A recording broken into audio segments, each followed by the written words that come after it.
Welcome back, Dreadfuls. I'm Jean, I'm Derek. and this is the Dr. Dread podcast, where we explore all things unusual, unsettling, and unexplained.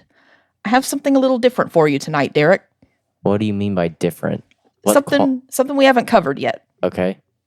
So I'm going to talk about something very near and dear to my heart, and I'm talking about some of my favorite authors, and specifically some unexplained disappearances regarding those authors. Aw?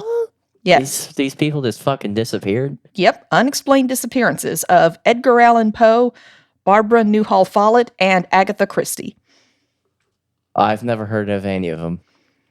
You have heard of Edgar Allan Poe, my dude. Yeah, probably. I probably have. Quoth the raven, nevermore. Yeah, that sounds familiar. So, Edgar Allan Poe sounds familiar, but the other two people, I don't know who the fuck they are. Don't worry, we'll get to them and I'll tell you about who they are. Did they die? Well, yes, they've both died by this point. They're both of the age where they would have died. We know for certain Agatha Christie died, but Barbara Newhall Follett, her death was never confirmed. But we'll get to them. She's probably dead. So anyway, we'll start with Edgar Allan Poe. And in case you are not familiar with Edgar Allan Poe, the 19th century American author and poet known for his macabre Gothic fiction. Known for stories like The Fall of the House of Usher, The Mask of the Red Death, and The Telltale Heart, and poems like The Raven and Annabel Lee. Have you heard of any of those? Nope. Oh, my dude, we're going to have to fix that. I have heard none of those, but I know his name. Okay. All right. Well, the circumstances of his death are mysterious and still never fully explained. So shortly before his death, Poe was found delirious and disheveled at a tavern in Baltimore, Maryland on October 3rd, 1849. He just had issues. Well, Poe did have a lot of issues, but he was particularly delirious and disheveled at this point. So they brought him to the Washington College Hospital in Baltimore, where he was treated for what they thought was intoxication. At least at first, but he had no visitors during the time he was there, and he was never coherent enough to give an account of why he was at the tavern or how he ended up in the condition he was in before he died on October 7th. He had dementia. That's not really one of the theories, but we'll get to the theories in a minute. He wasn't old enough to have dementia. He was only 40 when he died. Well, shit. Yeah. So we don't know a lot about the circumstances leading up to his death, but we do know that he was staying in Richmond, Virginia from July through September of 1849 to explore a possible magazine venture. Well, maybe he got a concussion. That is a theory. So he was in Richmond. When he arrived there, he was still suffering from what he described as a cholera attack accompanied by hallucinations. And he was insistent that he hadn't been drinking. Oh, he was on LSD. So, no, he's not on LSD. So, cholera is a bacterial infection of the small intestine, and it was still very problematic for this time and killed a lot of people. And if you're familiar with the game Oregon Trail, I don't know if you are. Nope, but millennials will know what I'm talking about. The game Oregon Trail, cholera was the one that killed you. If you were playing Oregon Trail and the message popped up that you had caught cholera, you might as well just start the game over right there because it was going to kill you. Well, goddamn. Yeah. Cholera was the bane of all of our existence on Oregon Trail. But anyway, Poe recuperated and gave several well-received lectures and readings while he was in Richmond. And then he left Richmond on September 27th, supposedly to be on his way to his home in New York City. And then he died. Nope, but first he ended up in Baltimore, Maryland, somehow. Okay. So he was not supposed to be going to Baltimore. We don't know why or how he ended up there. And no reliable evidence exists regarding his whereabouts between September 27th and when he was found on October 3rd in Ryan's Tavern in Baltimore. Well, you know what? He just maybe, he just took a shortcut. He's like, you know what? I'm going to stop in Baltimore for a second. Hey, he could have just decided he was going to stop there for some reason, but still, we have about 6 days that are unaccounted for. 6 whole days. Yep. Maybe From September 27th to October 3rd, that's about 6 days. maybe just maybe he was becoming the knife master. What, he'd gone out into the woods and was going to come back the knife master? Yeah. He was going to pull a Rev Yeah. from Avenged Sevenfold? Yeah. Sure. There's many people that disappear, they become the knife master. Yes, maybe. Hey, maybe that's kind of fitting for Poe. Maybe that's what he did. He went out to become the knife master. But anyway, when he was found, a man named Joseph W. Walker sent a letter to another man named Joseph Snodgrass, who was a magazine editor and one of Poe's acquaintances, requesting his help with Poe. It said, "Dear Sir, there is a gentleman, rather the worse for wear, at Ryan's 4th Ward polls, who goes under the cognomen, basically name, of Edgar A. Poe, and who appears in great distress. And he says he is acquainted with you, and I assure you he is in need of immediate assistance. Yours in haste, Joseph W. Walker." What? Basically, he was in bad shape when he was found. He's like, hey, he's looking for you. Yeah, it's like, hey, this guy says he knows you, and you should come quick because he seems to be in pretty bad shape, is essentially what he was saying. Okay, then. So, Snodgrass later claims in the note he received that Poe was, quote, in a state of beastly intoxication. But, yes, but we just read that note, and it doesn't mention intoxication, and there's more about Snodgrass and the intoxication claims later. Beastly intoxication? Beastly intoxication. How drunk do you have to get to beastly? I don't know where beastly sits on the scale. Is it blitzing drunk? Is it drunk as a skunk? Is it drunk off your ass? I'm not sure where beastly intoxication fits on that scale, but presumably it's up there. I think it might be the top because I've never seen somebody get called beastly drunk before. This is gotta be maybe, just maybe, those are the ones who beat up people. So beastly intoxication or the violent drunks. Yes, exactly. Okay, maybe. I'm just trying to put 2 and 2 together. All right, we'll go with that. But anyway, Snodgrass continues, and his account of Poe's appearance at the time described him as repulsive, with unkempt hair, a haggard, unwashed face, and lusterless, vacant eyes. What the fuck happened to him? We don't know. That's the mysteries. What happened to him? He disappears for 6 days and then shows up at this Ryan's Tavern in Baltimore all, dirty and gross and possibly intoxicated. Did he fucking go through 2 world wars before that? These are before even the world wars happened. Maybe, yeah, that you're a little early on the world wars, bud. But maybe he traveled to the future, served them both of them, came back and is like, holy shit. Okay, that is a theory on Poe's disappearance that I haven't heard before. You just gave me a new one. A guy doesn't disappear for 6 days and comes back looking like he fucking served 2 world wars. I'm just being honest. Let's just be honest. That doesn't happen. What did he see? Did he see fucking piranhas? Did he fight piranhas? Maybe that's it. He fought piranhas. That's what Jack White was talking about. He was talking about Poe's disappearance. He portaled over to the Amazon and fought piranhas. Man, he should have wrote a book about that while he was dying. Yeah, but anyway, so he's, unwashed, not looking good, and his clothing was described as a dirty shirt and pants, no vest, with unpolished shoes, and all of which were worn out and didn't fit him well. Are you sure he didn't murder somebody? I don't think he murdered someone. It doesn't say there was blood on him, just that everything was dirty. And it's believed that the clothes he was wearing when he was found weren't his. Poe was known for his refined, well-kept manner of dress, so something this shabby and ill-fitting was out of character for him. He saw something. Maybe he saw the first UFO ever.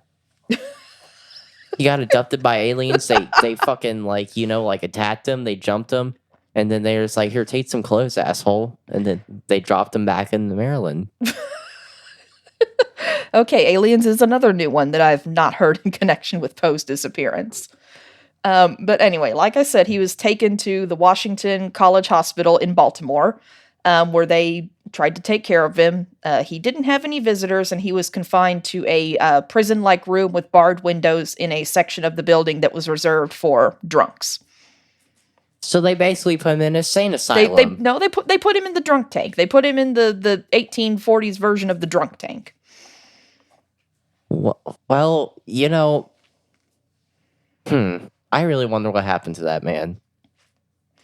So yeah, we don't know. I do wonder too, but we don't really know. And in his distressed state, Poe is said to have made reference to a wife in Richmond, which indicates that he may have been delusional at the time because his wife, Virginia Eliza Clem, had died in 1847. She was the one who lived in Richmond with him. Oh, shit. Yeah, so she had died 2 years prior to this. Or he may have been referring to Sarah Elmira Royster, who he had recently proposed to, but she was not in Richmond. Well, maybe he had early onset dementia. Again, he was seemingly too young for dementia, 40. Well, maybe he took a hard fall on his head, concussion happened, and then boom, he never recovered, and he just became brain dead, essentially.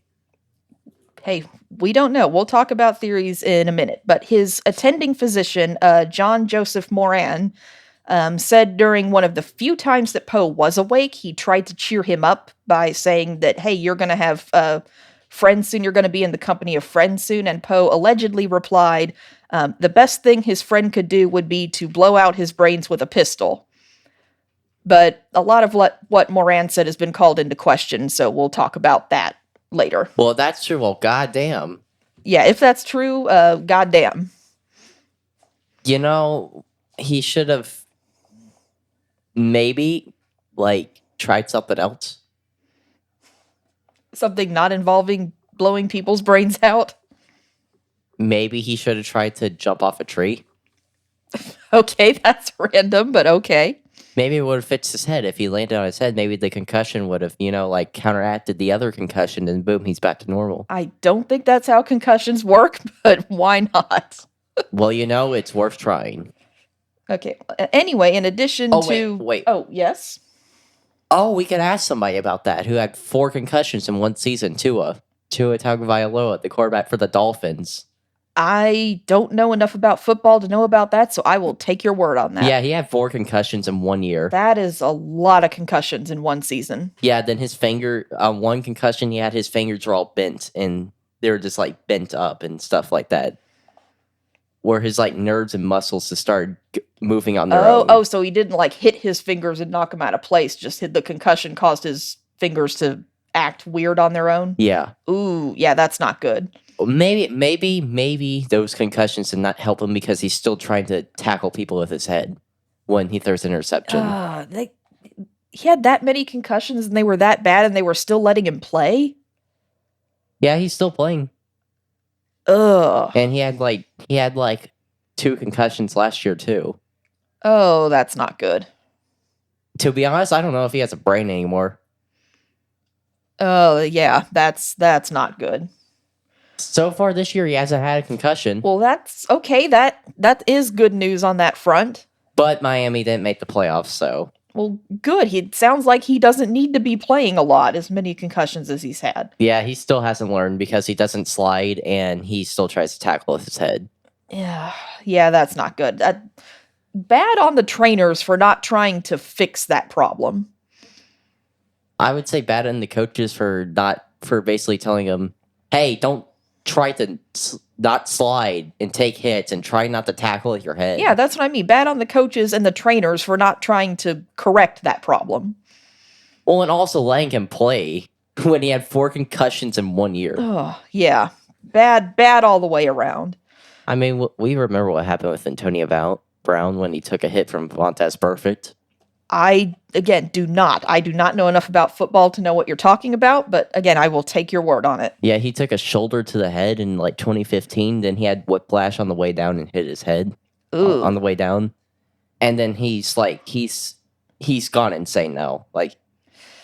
Oh God, CTE probably. Yes, Ugh. very much, because he's said some wild things and done some wild things. Yeah, that's bad all the So way that was the around. downfall of Antonio Brown's career after he took that hit. Yeah. But anyway, yeah, back to Poe. In addition to the comment about blowing his friend's brains out with a pistol, Poe is said to have repeatedly called out the name Reynolds on the night before he finally died, but no one's been able to figure out who he was referring to. Ryan Reynolds? I don't think Ryan Reynolds was around at the time for him to be referring to. Maybe he teleported in the future. You're still on that teleporting into the future stuff. Why not? Okay, why not? But anyway, Moran, the doctor, reported that Poe's final words were, "Lord, help my poor soul," before he finally died on October 7th, 1849. Okay, then. Yeah, and like I said, we're going to talk about the Dr. Moran's credibility, because his credibility on a lot of what he said about Poe has been called into question. So, because Poe had no visitors, Dr. Moran is likely the only one to have seen him during his last few days. And his credibility has been questioned, if not considered altogether untrustworthy, because his accounts of Poe's final days changed many times over the years as he wrote and lectured about the topic. For example, he claimed in 1875 and 1885 that he immediately contacted Poe's aunt and mother-in-law upon his death, but it's been determined that he only wrote to them on November 9th, so over a month after Poe's death, and that was after his mother-in-law had reached out to him and requested information. This guy sounds suspicious. Yeah. What is up with shady doctors? Why can't doctors be doctors? Why do they have to do shady business on the side? I don't know, but yeah, so that calls his credibility into question. And then he didn't necessarily that these were Poe's last words, but he did say that shortly before Poe's death, he said this: "The arched heavens encompass me, and God has his decree legibly written upon the frontlets of every created human being, and demons incarnate, their goal will be the seething waves of black despair." What the fuck is Which that supposed to mean? didn't sound like something Poe would say, but the editor of the New York Times Herald, who published Moran's version of these events, admitted, "We cannot imagine Poe, even if delirious, constructing such sentences." So people were calling bullshit on those alleged final words, even at the time it was published. Well, I've never seen like Poe's books before, but apparently he wasn't gonna say shit like that. It doesn't sound like him. It sounds like John Randall. No, it does. Who's John Randall? I don't know. It's But anyway, one of Poe's biographers, William Bittner, says that Moran probably made up these last words due to convention of assigning pious last words to console mourners at the time. Yeah, basically it was kind of custom if someone says, "Oh, what were their last words?" Because religion was more important at the time than it is now, to tell them that they said something pious and religious just to make the mourners feel better. chicken nuggets. Chicken nuggets. Those are your pious words? Yeah. If my final words are going to be something, I want it to be something so random people are going to search, but they're going to find no meaning because it's going to be so random. Okay. Like chicken nuggets. Chicken nuggets. Why not?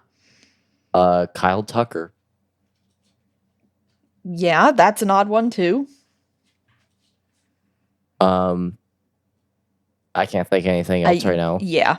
So, unfortunately, all medical records of Poe's death, including his death certificate, have been lost, if they existed at all.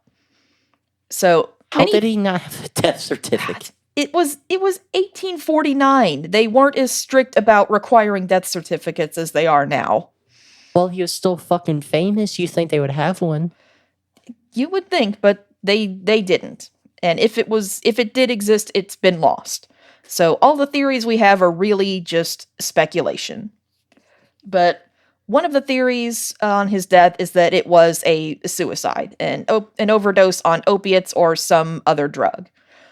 Poe was known to have been struggling with depression, particularly after his wife's death.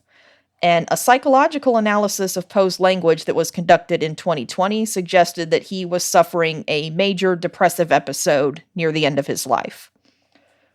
It took us that long to find it out. It took us that fucking long. It's kind of been known that he struggled with depression long before that, but apparently in 2020 they did an official psychological analysis from like his letters and stuff up to near the time of his death and said, yeah, he was probably struggling with a major depressive episode. So we had to have a global pandemic to finally do something about it because we were so bored. I guess so. Yeah, it was in 2020, so I guess so. We were so bored, we're like, oh, fuck it, let's find out what's wrong with this fucking guy. Yeah, and further evidence to the suicide theory, in 1848, so 1 year prior to his death, Poe did nearly die from an overdose of laudanum, which was a readily available medication used as a tranquilizer and painkiller, but it's unknown whether it was a genuine suicide attempt or just a miscalculation in dosage on Poe's part. I don't know. Yeah, again, we don't know. I wasn't there for this one. But another theory on what killed him is alcoholism. Like I said, Snodgrass was convinced that Poe died of alcoholism, and he actually did a great deal to popularize this idea. But we have to take anything Snodgrass says with a grain of salt because he was a member of the temperance movement, basically the movement to try to outlaw alcohol, and found Poe a useful example for the temperance agenda. Well, they're just using him. Yeah, so again, we don't know how much he was exaggerating about Poe's alcoholism. Probably a lot. Yeah, like I said, he was a member of the temperance movement, so we have to take everything said about the alcoholism involved with a grain of salt. And after Poe's death, a man named Rufus Wilmot Griswold, who was actually a literary rival of Poe's, became the literary executor of Poe's estate, and later published the first full biography on Poe and depicted him as a raving, depraved, drunk, and drug-addicted madman. But again, he was a literary rival of Poe, so we have to be a little skeptical of what we said. Fuck Ralph. Yeah, and now much of the evidence for this characterization is thought to be an invention on Griswold's part. Well, fuck Ralph. What's his fucking name, Ralph? Rufus. Or fuck Rufus. Same motherfucker. He's still a piece of shit. Yes. Yeah, even though his credibility was called into question, Dr. Moran, the one who treated Poe, said that he was not under the effects of any intoxicant at the time of his death and said, quote, he had not the slightest odor of liquor upon his breath or person. But remember, Moran's credibility was called into question for other things, so, we've got two conflicting accounts, both with questionable credibility. Yeah, this guy can't get his story straight. He's just a fucking idiot. Yeah, so again, we don't know about the alcoholism part. And it also could have been what's called delirium tremens, which is a severe form of alcohol withdrawal that causes rapid onset confusion. Symptoms can include shaking, shivering, irregular heartbeat, sweating, and occasionally hallucinations. And even sometimes increase in body temperatures, seizures, and death. That is known to happen. If you are a severe alcoholic and you quit too hard, go cold turkey, the withdrawal actually can kill you. So that is a theory, that if it wasn't alcoholism itself, it might have been withdrawal from alcohol. Holy shit. Yes. But again, like I said, it's now thought that a lot of the characterization of him as a, depraved drunk was made up. So just a theory, we don't know. And some other theories include rabies, that he might have been infected with rabies. This fits with his described state of delirium and confusion, but we have no hard evidence for that. Was he foaming out the mouth? Again, all the medical records of his death were either non-existent at all or were lost. So we don't know. We're just relying on secondhand accounts of what Dr. Moran said later about his death. Well, fuck Dr. Moran.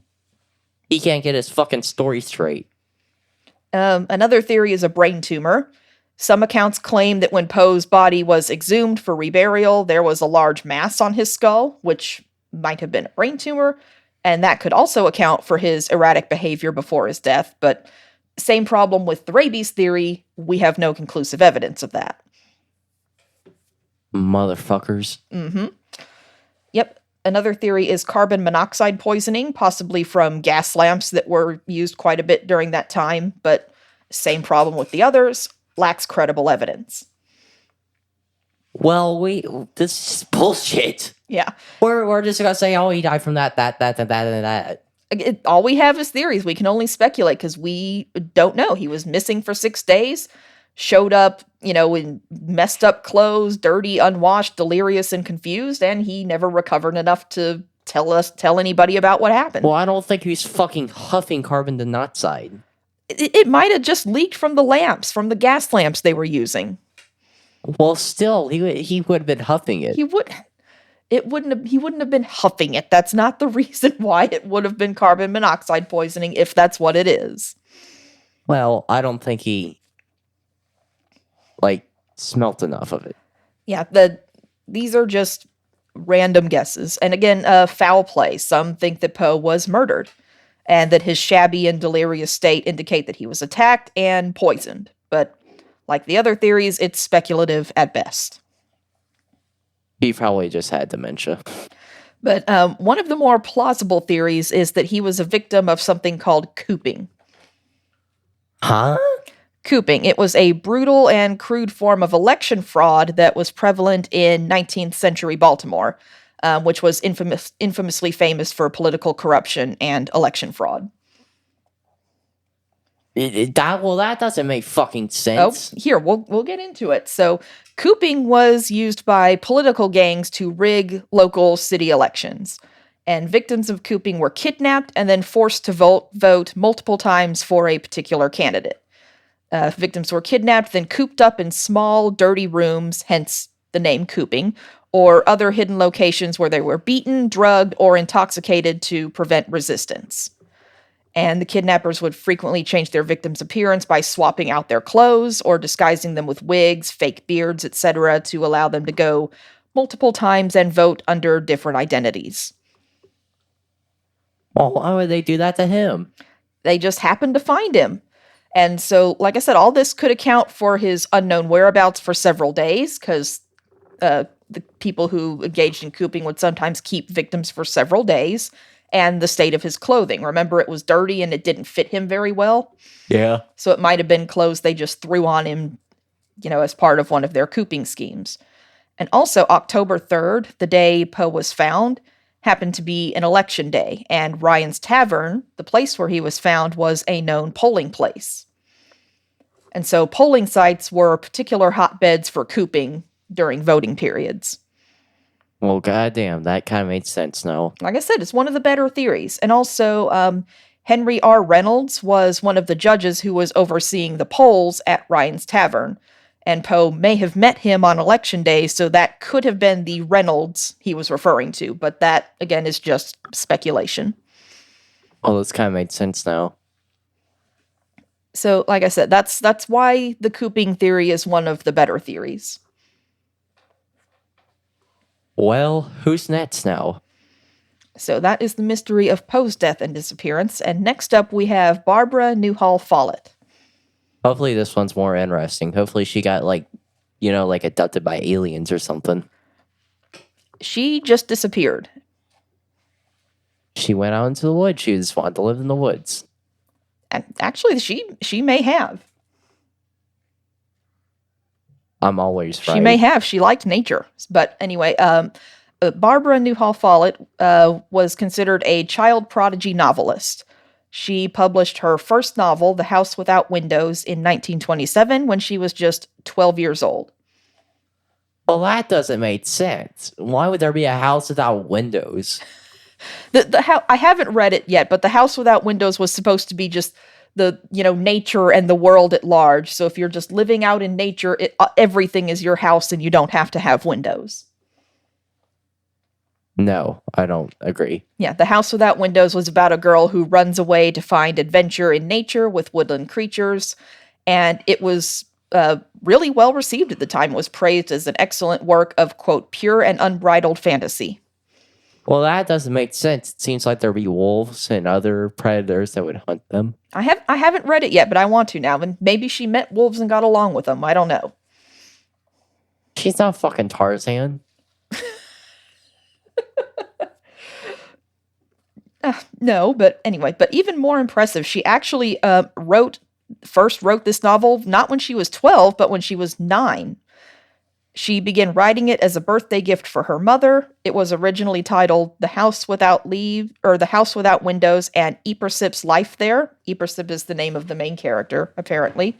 But a house fire burned her entire first manuscript, and she had to start over. And that's why it didn't get published until she was 12. Holy shit. Yes. And her second novel, The Voyage of the Normandy, was published in 1928. She was 14 at the time, and that also was very well received. Okay, then. But in 1928, her father, who had fallen in love with another woman, left the family to be with her.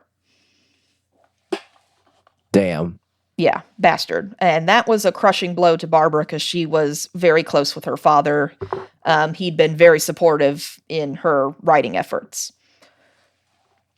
So Barbara ended up traveling with her mother, Helen, for a while, but soon the family fell on hard times. The Great Depression was getting worse at this point, and so Barbara still wanted to write and began another book called Lost Island, but ended up needing to take a job as a secretary in New York City to help support her family.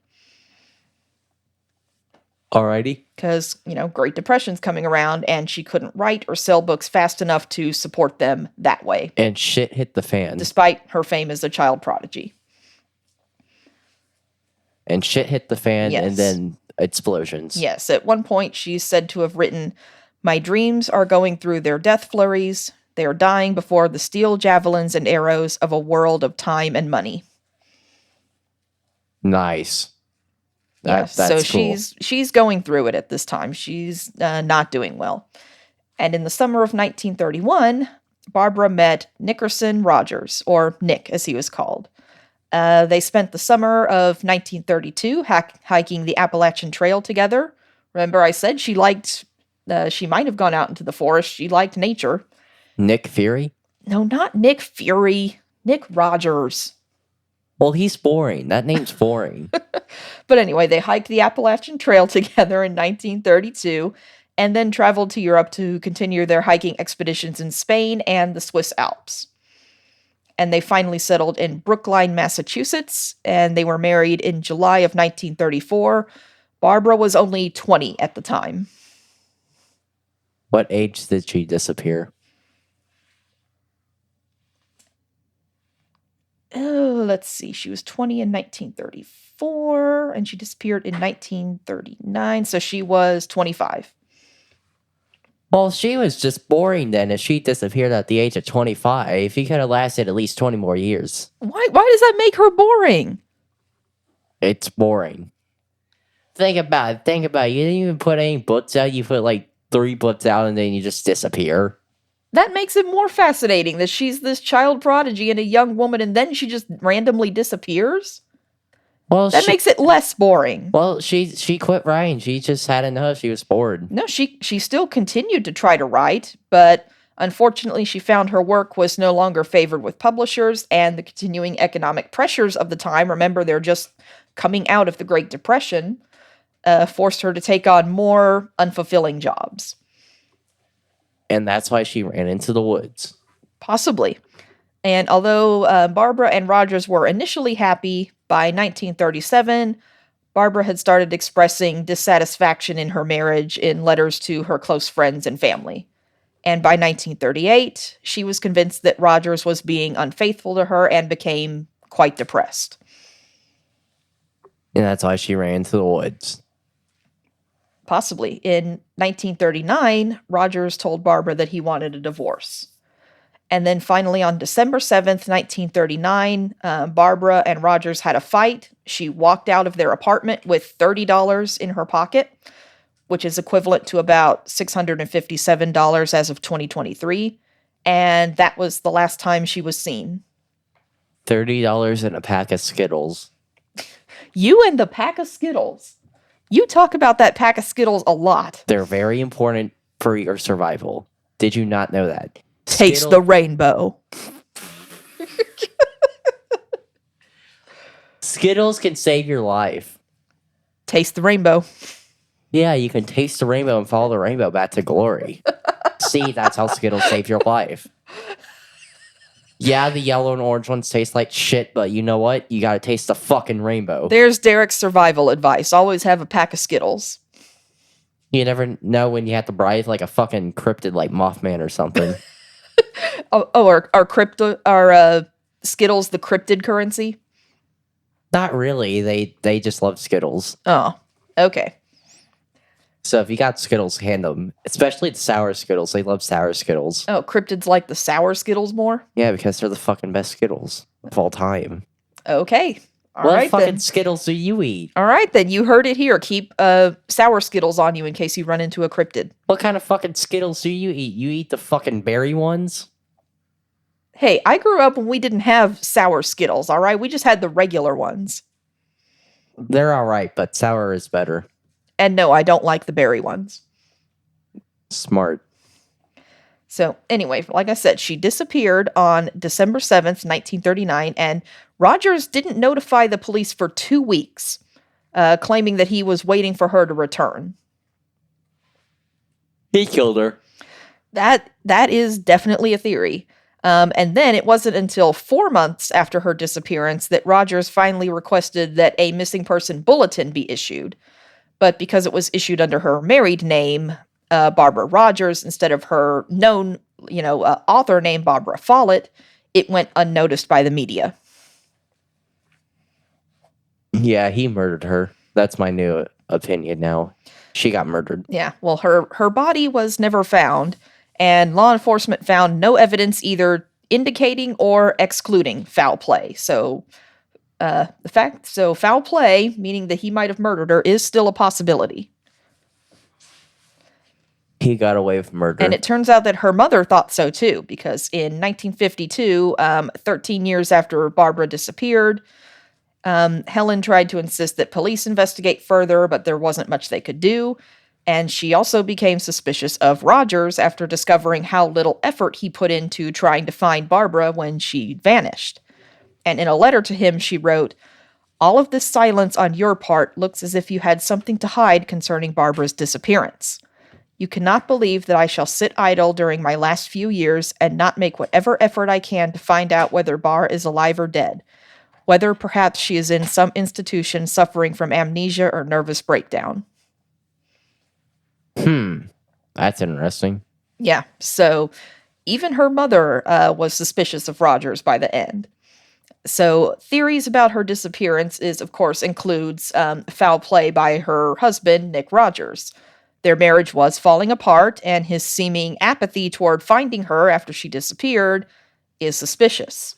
He's kind of like, oh no, she disappeared. I wonder what happened. That seems to be kind of the attitude he took. I buried her in the backyard. But again, there is no solid evidence to support this theory. Well, that's bullshit. Just look how he acted. You can't convict somebody just on how they act alone. That does not rise to the level of beyond a reasonable doubt. Fuck. Well, it probably would have said that then. Nope, the standard is still beyond a reasonable doubt, even at that time. Well, goddamn, I'm trying here. I know, it is suspicious, but it's not something convictable. Another theory is that Barbara intentionally disappeared to start a new life. This aligns with her adventurous spirit and disdain for societal norms and conventions. She was homeschooled all her life and hated formal school. She ended up enrolling in Pasadena Junior College when she was 15, but ended up running away to San Francisco because she hated it so much.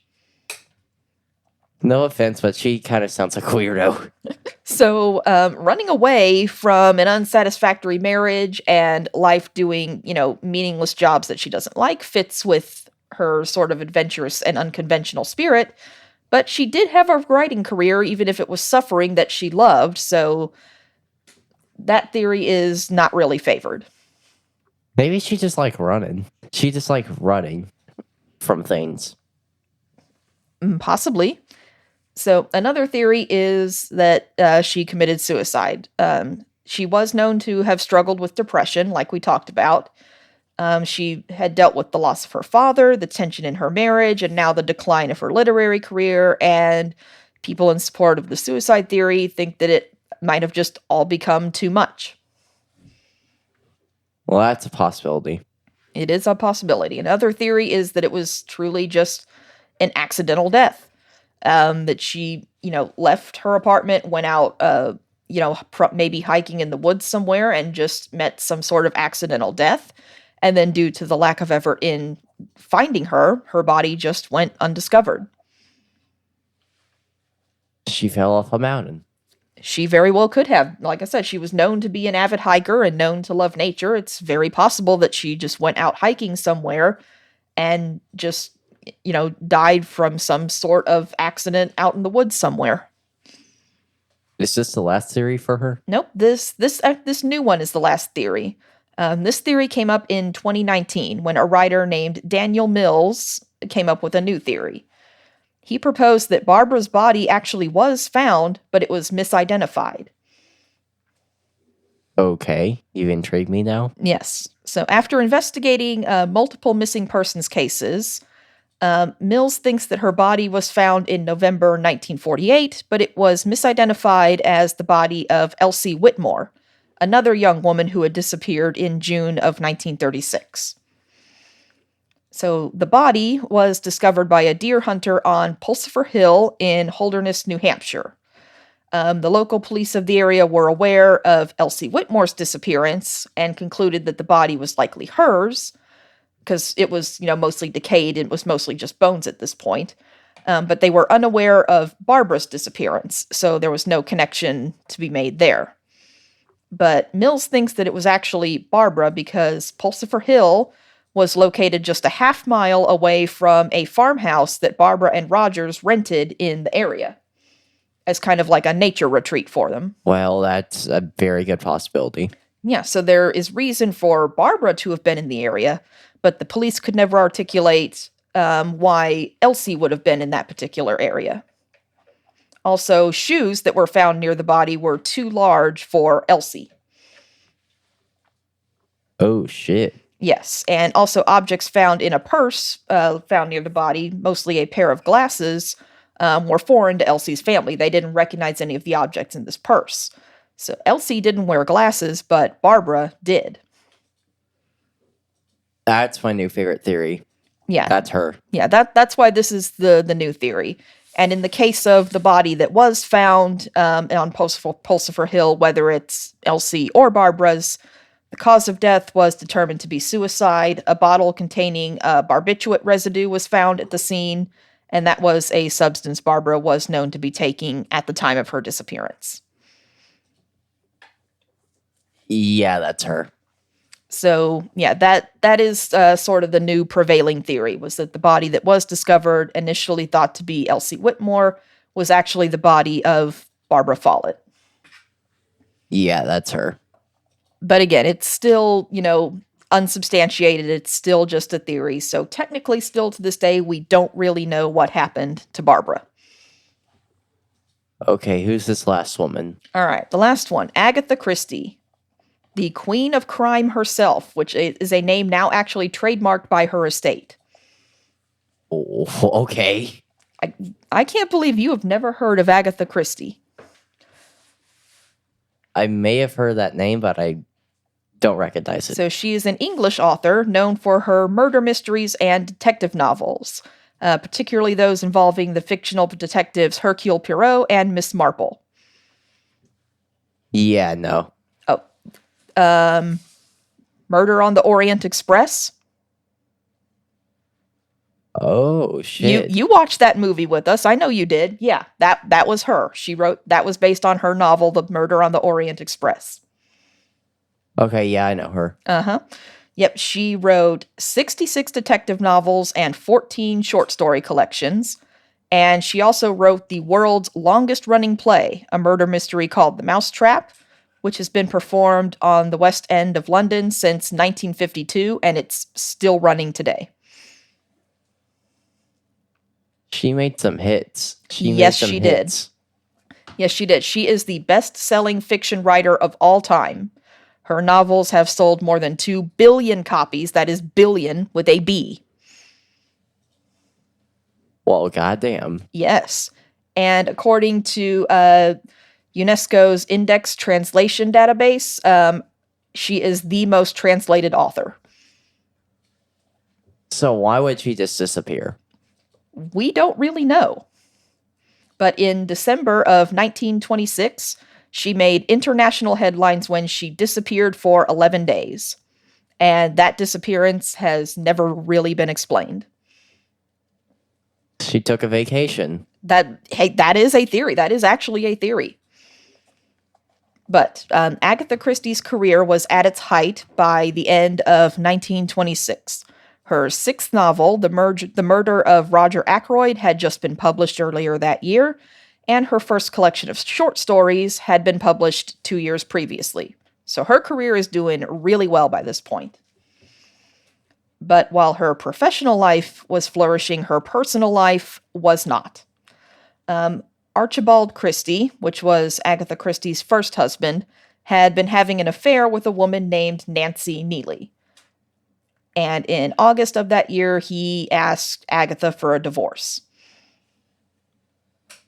She proceeded to throw him through a window. She maybe should have. He was having an affair with someone, but she didn't. But following an argument between Agatha and Archie on December 3rd, 1926, Archie, as he was called, left their house supposedly to go spend a weekend with his friends. And later that night, Agatha said to have kissed their daughter, Rosalind, goodnight, left the house, and then drove away in her Morris Cowley car. And the next day, the car was discovered above a chalk quarry at Newlands Corner, which is in Surrey in southern England. But there was no sign of Agatha. Huh. Leaving the car is pretty interesting. Yes, so her car was discovered, but she was not there. And in a report from the police investigation, it said, the car was found in such a position as to indicate that some unusual proceeding had taken place. The car being found halfway down a grassy slope well off the main road, with its bonnet buried in some bushes, as if it had got out of control.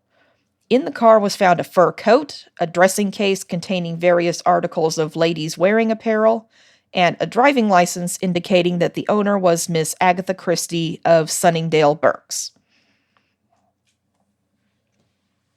Interesting. Yes, so much of the information about her disappearance comes from documents found in the National Archives, and an article about her disappearance which was written for the National Archives by Catherine Howells and published on February 11th, 2022. So thank you, National Archives and Catherine Howells, for this information. So, of course, many people assumed the worst, and police began investigating and trying to find her. So, of course, they interviewed anybody they could find, and one person they interviewed, a man named McAllister, said that at 6:20 a.m. Of the morning of December 4th, when her car was discovered, he said he had helped a lady who matched Agatha's description start the engine of her car, even though she evidently didn't drive it anywhere. And McAllister also said that she was sparsely dressed for such an inclement morning, meaning she didn't seem to be wearing enough clothes for how cold it was, and that she appeared strange in her manner. Huh. Did you say that man's name was McAllister or Alistair? McAllister. So not Alistair. Not Has Been Hotel Alistair. I was referencing a different Alistair, Oh, which Alistair were you referencing? a wrestler. Oh. He's under a different name now, but he just left the company he worked with. So, no, not that Alistair either. It was a man identified only as McAllister. So, like the restaurant. Like the restaurant. Presumably that's his last name. His first name was not identified. What if it's Alistair McAllister?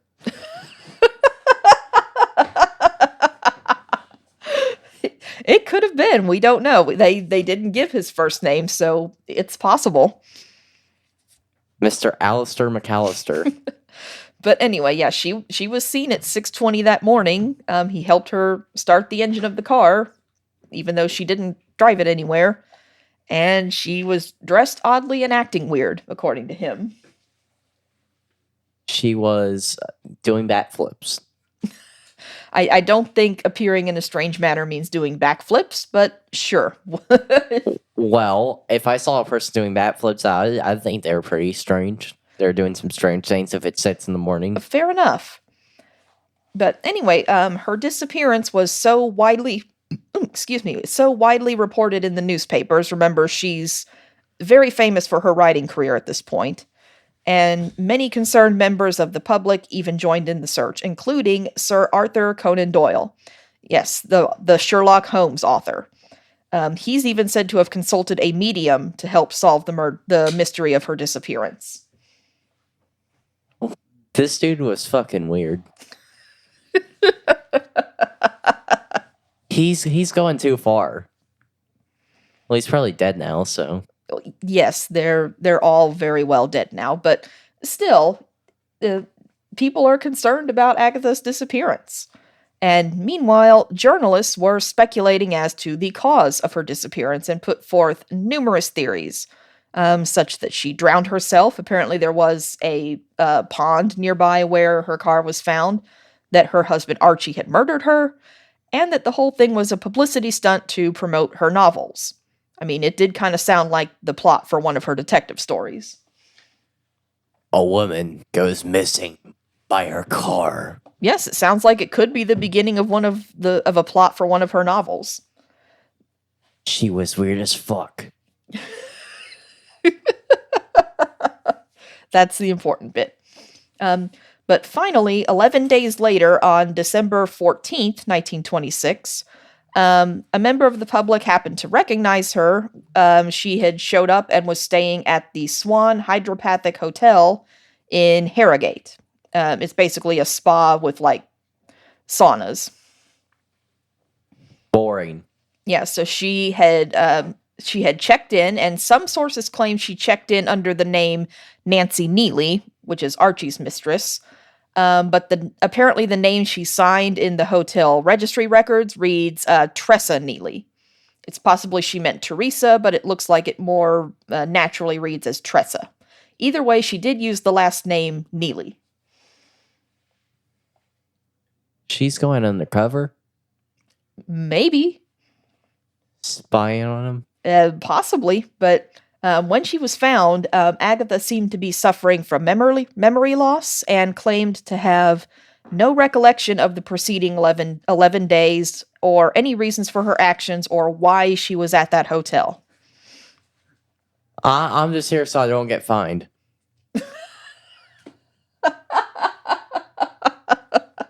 I'm just here so I don't get fined. Actually, that's kind of a theory. I'll get to that in a minute, but that's kind of a theory. Marshawn Lynch traveled back in time for this? No, it's not Marshawn Lynch, but but that I'm just here so I don't get fined kind of fits into one of the theories about her disappearance. Lynch was tied into this. He's Lord, my favorite dude. running back of all time. Lord, dude, he's not. He's not tied into this, but sort of the sentiment of I'm just here so I don't get fined ties into one of the theories a bit. Well, you know, Marshawn has done some weird things. He got arrested for a DWI like 4 years ago. And he's just done a lot of things now. He's kind of crazy. He probably has CTE, but that sounds like something he would do. He would travel back in time to do this. Granted, the I'm just here so I don't get fined interview is one of the funniest things I've ever seen. I'm just here so I don't get fined. Yes. So anyway, like I said, Agatha claimed to have no recollection of those 11 days she was missing. And one of her biographers, Andrew Norman, argues that she was in what was called a fugue state, brought on by trauma or depression. So a fugue state, which is now called a dissociative fugue or psychotic fugue, is a rare psychiatric condition that causes periods of amnesia, particularly involving your personal identity, in conjunction with unexpected wandering or travel. Hey guys, I'm Marshawn Lynch here.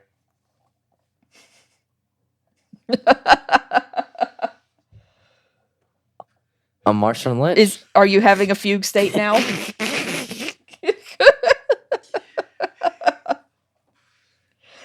But anyway, so according to the DSM-5, which is the Diagnostic and Statistical Manual of Mental Health Disorders, a fugue state is a facet of dissociative amnesia.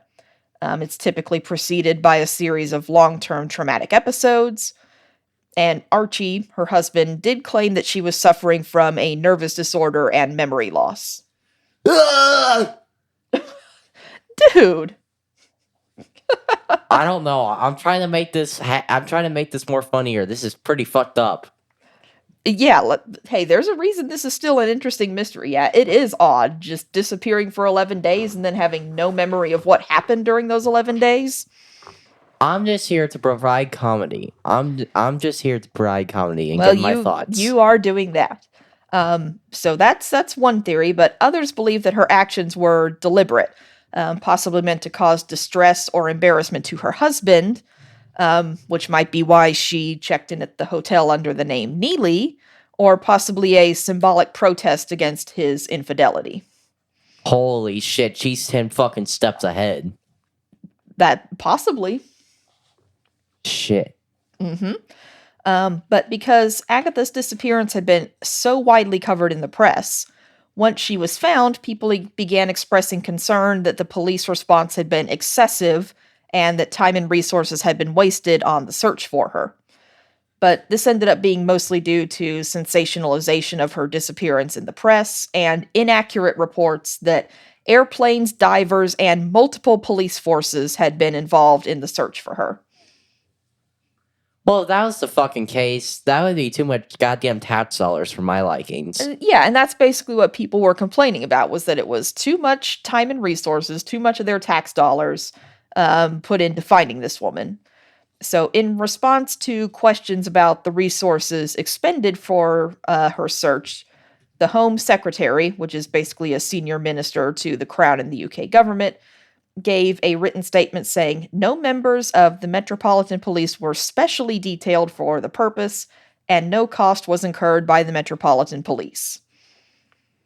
A description of the missing person was published in Information in the Usual Way. It's basically said, we didn't do anything out of the ordinary for it. Calm the fuck down. Motherfuckers. Yes. You know, what are the theories now? Are we on to the theories, or yes, the story still we goes? We are on to the theories. So, so Agatha returned to her life. She never recalled what happened to her in those 11 days, or if she did, she never told anybody about it or made it public.